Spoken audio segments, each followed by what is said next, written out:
But you mentioned obviously the proms a minute ago, which is something I wanted to talk to you about. Actually, I mean, obviously your Concerto for Turntables is obviously one of the most viewed pieces of work of the 21st century. I mean, when you work with such an established company and events such as the proms, what's it like for you to actually work on it and have such amazing work previewed for everyone?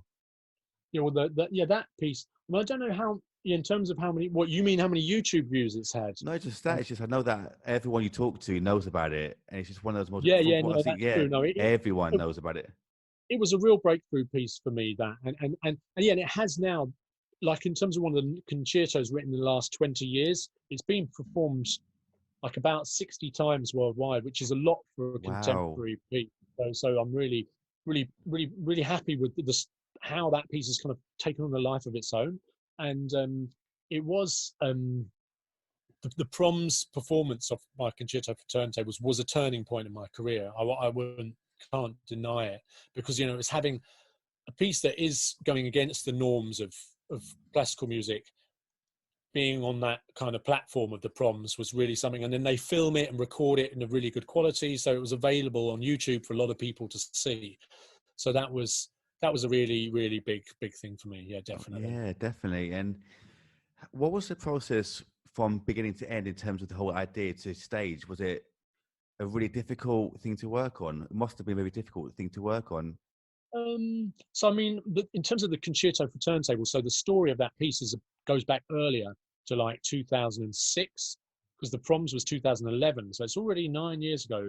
Well, not quite. Yeah, yeah, nine, nearly 10, 9.5. And yeah, what happened is that the piece was originally written for smaller orchestra, for chamber orchestra, and Will Dutter, who's a brilliant pianist and also an events producer, he was a student at the time of Trinity College of Music, and he had the idea of Concerto for Turntables. Actually, he approached me and said, "Would you write this Concerto for Turntables?" And then he got the New Music Ensemble, New Music Orchestra of Trinity College of Music to do the premiere, and then actually that was almost like a kind of like a preview version. Then we did the world premiere with the Heritage Orchestra, who Mm, also then recorded it I know the in heritage, yeah. 2007.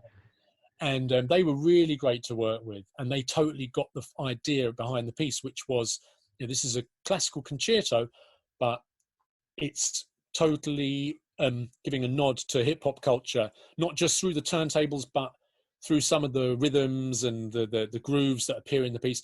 Some of the music's completely classical, but some of it has got this awareness of hip hop culture and rhythms and sounds. And so they were really good to work with, because they got it, they totally understood it.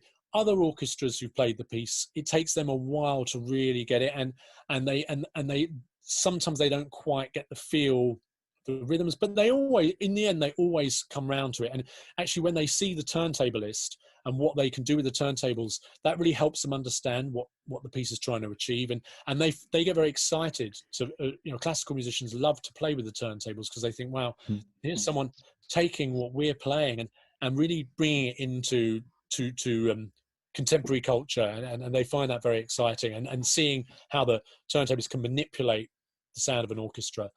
And when it was done at the proms, I mean, I had to expand the orchestration, because that was the National Youth Orchestra of Great Britain, which is a huge orchestra, Hmm. really good players. They're really young, but like they were absolutely excellent, and they wanted everything full-size symphony orchestra. So I had to add harps, I had to expand the brass, the woodwind, everything, and that was really nice actually, because that was a few years after I'd written it. I'd got better at orchestration by then, and so I kind of expanded it.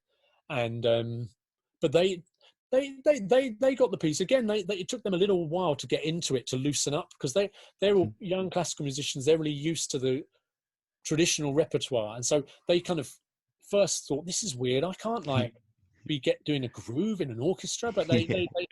they got into it, and I think increasingly there's more and more classical musicians who are musically more open-minded, and they're open to different genres, and that's how music evolves. You get this influence from emerging styles with the classical styles, and it's happened since the beginning. Classical music shouldn't ever try to shut itself off from other genres. There's always been this back and forth, and you've got it from back in the Baroque They were using all the dance moves of the time. You know, it's just they've become classical to us because that's how we meet them now. You know, and the Of same with course. classical